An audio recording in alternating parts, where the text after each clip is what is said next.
Hey everybody, this is Dirtywave M8 Headless. I don't have the actual M8, the device.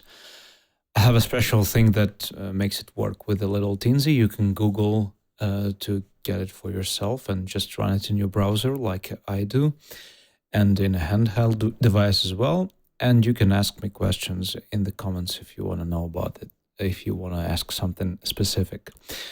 So the reason I'm making this video is that I saw a couple of descriptions about sidechaining in M8, and these methods struck me as clunky.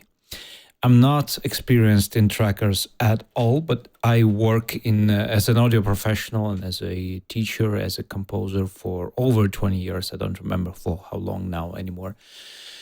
And I'm very used to sidechaining as a technique of cleaning up the mix, of trying to make things clear and just let some of the instruments go way more than they could otherwise. That's especially useful, I feel like, in this setting.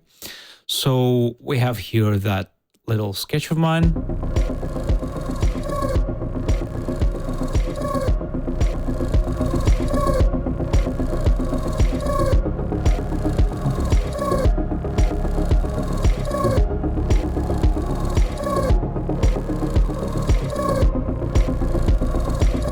So despite it being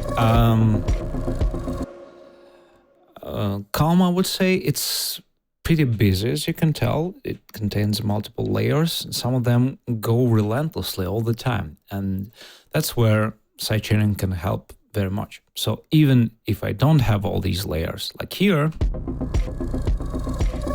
or here, for instance, like that,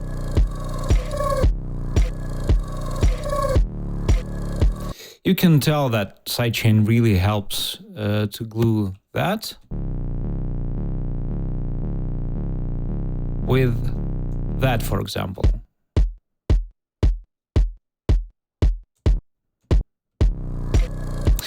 But some of these methods involve writing volumes manually down on every lane.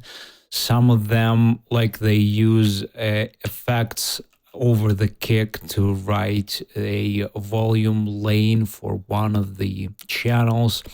I find that really clunky. First of all, you're limited. Second of all, you have to kind of keep in mind what is sidechained and what isn't.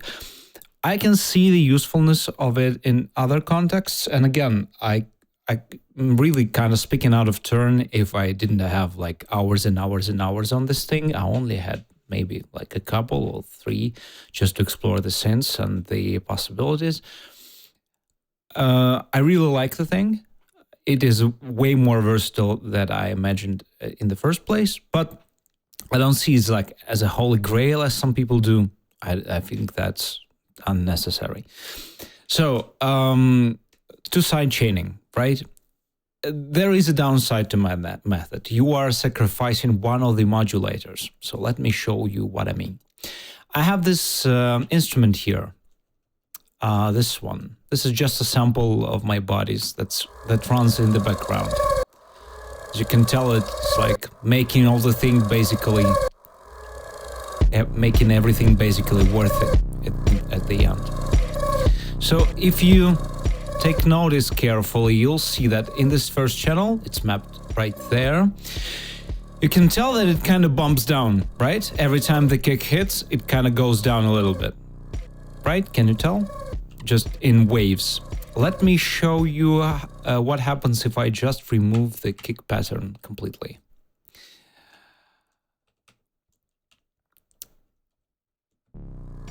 Look at this first channel. There's no waves anymore. So this behavior is inherent to that instrument specifically. It knows when the kick hits. So the way you program that is very easy, I think. You navigate to your instrument. Like, I'm not describing basic navigation here and you don't see what I'm doing, but the main thing you need to know is that you navigate through these pages by holding Shift. I'm doing this all on the keyboard, so I'm not even sure that's Shift, but think it is. So when you chose a pattern that contains your instrument, it's called phrase here, but I still am using FL Studio terminology. You open up the instrument, or you just go to the instrument page and you hold, what is it? It's B for me, so I'm not sure what that is for you. Not edit next to it. You hold it and you go left and right, and you see all the instruments you have. So this is the one we're talking about just now. This sample in the background. So if you open up modulators, if you just used samples in M8, I understand why modulators might intimidate you, but it wouldn't be that hard, I promise. So let's just make a mental note of how our kick is named. I think that's the one. I'm not sure. Let me double check just in case. That's our, yeah. Let me rename it, right? Just so we would be clear. We can call it kick, but you can also use a random function. That's how I ended up with the bad panda over there, as you could tell in the first channel. So let's get back to the first instrument. You can do it by navigating to the pattern in question, and then just right there. Or you hold that button next to edit, and you just shift left and right. Okay, so if you open modulators, you hold shift and you go up. You can see a bunch of things, and you don't need to worry about a lot of them as long as they have off in the destination. What that means is that some modulator, that the modulator is something that changes things, basically. It is mapped to nothing. If it is mapped to nothing, you don't have to worry about the amount of the influence or about the speed or the way it triggers. It's mapped to nothing. It changes nothing. But in here, you can see the thing that we were just talking about. So the way you set this up is you, in the type of modulator, you choose this trigger envelope, and that means that it's triggered from a certain source, and this is your source. It's called, in this case, kick. So when M8 knows that I've triggered a node, it's not reacting to volume like a compressor would, but I don't recommend using that method in electronic music in your DAW either, reacting to compressor, but that's another story. Right now, we are knowing that this triggers, we are changing volume. The destination is volume. That's the amount, and it goes down like that. You cannot tell, but if you don't just press play or start, but you do shift start, you can listen to the whole thing in context, and you can tell that it goes down when the kick hits. If I change the modulation source, now it reacts only to my clappish, snare-ish thing. So that's it. In here, you specify how fast you want it to start. I want it to start immediately. And how long decay is, that means it starts recovering instantly, as you can tell by the dot that's jumping up almost instantly. Let's check it out. See, it goes up. So it will go up way quicker, like that, if you want it snappier, or slower if you want it like you to give you that distinct pump. Let me give you a bit more volume so you could tell. Sorry about that. So that's like, I had it at 58. And you can see at the bottom of the screen there's a description about how long that would take. How long the decay would take. Hold means that you stay at the top of the modulation, in our case at the bottom of the modulation, so there's no volume. If I do that, it will be shut off. It's not going up anymore. Can you see that? So It's still tied to the time that M8 uses, the steps, the ticks, not the seconds, although there is an envelope for that, like that uses real life time lengths. Sorry, I'm not native. I'm stumbling over my words a little bit. So, but the upside of that is that I just add a modulator to every relevant instrument and don't worry about that at all. That means I can change my kick pattern, for example, and not worry about that very quickly, practically on the fly. So if you want to do that, you don't have to remap all the volume envelopes you've set up here or whatever that was. So if you want to do like a breakbeat-ish thing,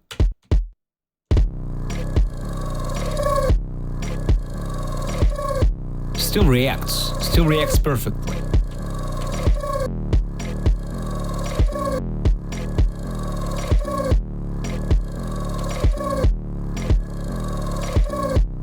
And yeah, you can go 4x4 as well, there's no problem.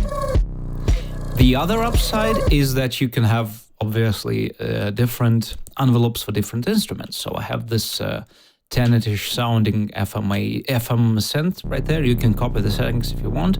You can. It's not sufficient though, because you need to have this slight pitch thing. Once again, if you want to make good synth sounds, learn modulation right away. Start with that. And then just collect and build upon it. If you want to become my student on the subject, please private message me. But yeah, not in the M8 maybe, but yeah, I do all the major DAWs out there because I don't teach DAWs. I teach music and sound production, etc., etc. So back to the topic. You can see the same setup. I just used modulators free out of like habit. I was testing this thing out and worked out perfectly. That's how you use it. That's a shorter one. Let me maybe mute this sample like that. Let's see what happens if I don't do that. You can instantly tell. It doesn't gel together as well, as good as it did before. So I did not solo them to tune that because I have added that thing kind of late in the whole mixing process.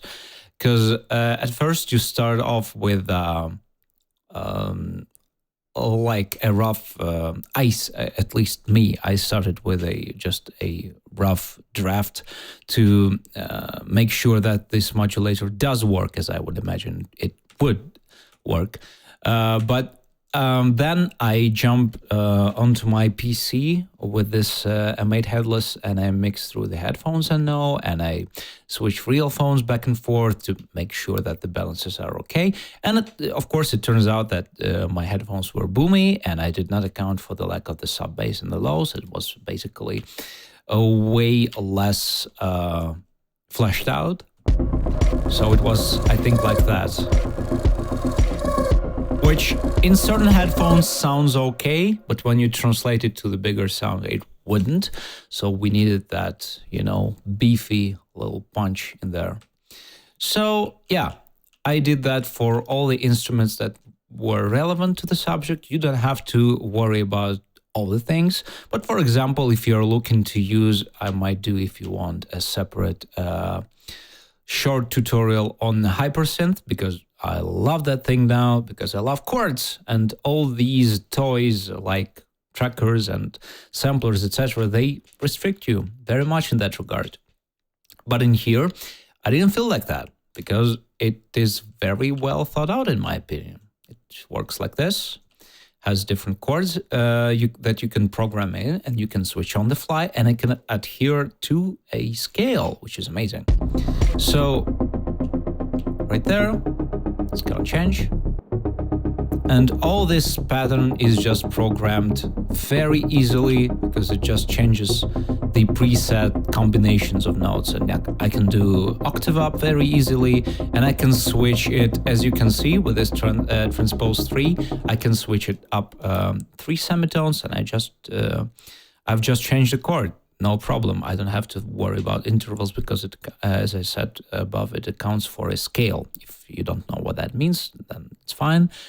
But for the people who understand like how semitones relate to scales, that's obviously a problem if you're just shifting your chord up and down.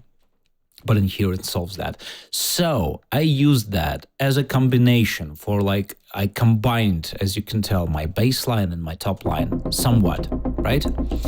You can do that, you can balance it out in different ways. In my case, I use this shift function to make it play more of the low notes, but then I cut a bit of the low end with this filter that is very useful for mixing.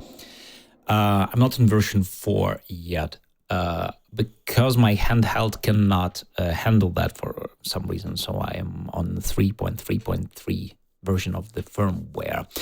The reason I'm saying that is because version 4 has a lot of nice quality of life improvements, including, as I understand it, a 3-band equalizer for every channel, which would be extremely helpful in this in these limited conditions that we are in when we're doing things on M8. But in here, it made sense, again, to make a sidechain. Here it is, very similar settings, so it's triggered from the same thing. It doesn't say kick anymore because I've loaded the project again while I was speaking to you. Doesn't matter. You can tell that it does do the same thing. Look at that. Just doing that quicker. You can compare the effect. So don't overdo it. Don't go that hard. And if you do, understand a couple of things. But that's like general knowledge. That's not M8 specific. If you are making this big hole in your instrument, like I did right now, let's pretend that's what I want.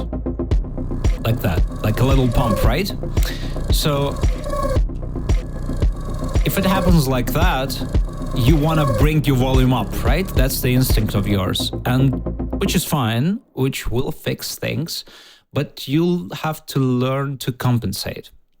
So what are we compensating for? Let's first look at this. So I don't have that much headroom to boost over. Like, I don't care about headroom in DW because we work in 32 bits floating point, but in here it's obviously not like that.